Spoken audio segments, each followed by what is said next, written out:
Welcome to MFB TV on Thursday the 8th of December. As the year draws to a close, I thought it would be useful if I did a quick roundup on what's happened in the market this year and perhaps a little bit of a look forward into 2017, where sadly there will be more road bumps in the way of both landlords, brokers and lenders.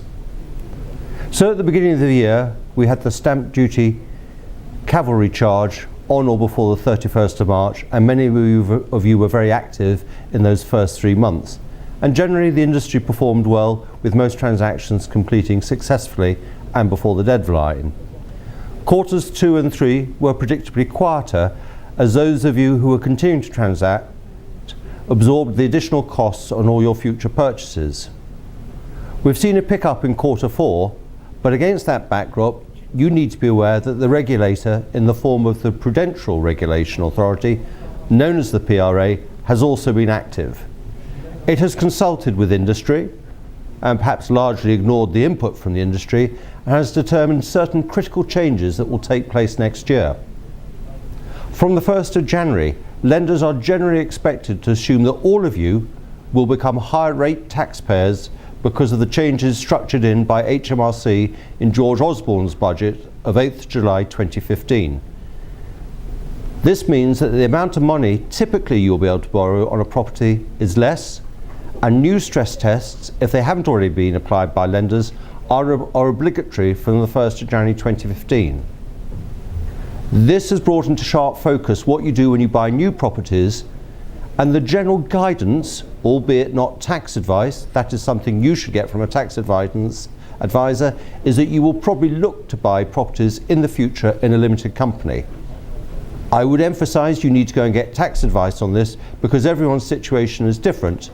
but in essence lenders are allowed to still apply the old stress test rules that you would recognize if you're buying in a limited company. The number of instances where they can treat you as a personal borrower as anything but a higher rate taxpayer are few and far and in between. If that wasn't enough to act as a call of action for those of you looking to refinance in your own name before the end of this year, you will also need to know that from the 1st of October 2017, the PRA, I mentioned them earlier, have also decided that any of you that own 4 properties or more, either in totality or in ownership with other people that are mortgaged, will now be treated as portfolio landlords, and they'll be looking for much more information on your background borrowings and your ability to service debt going forward. The industry is still trying to absorb what this will mean and how this will look like, but if I give you a simple guidance, you will need to provide me or any other broker or any other lender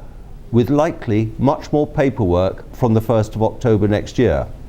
So if you're pondering whether to act on properties or refinances or indeed acquisitions in 2017, my instinctive advice to you is to get on with it in quarters 1, 2 or 3, because quarter 4 will look substantially different yet again.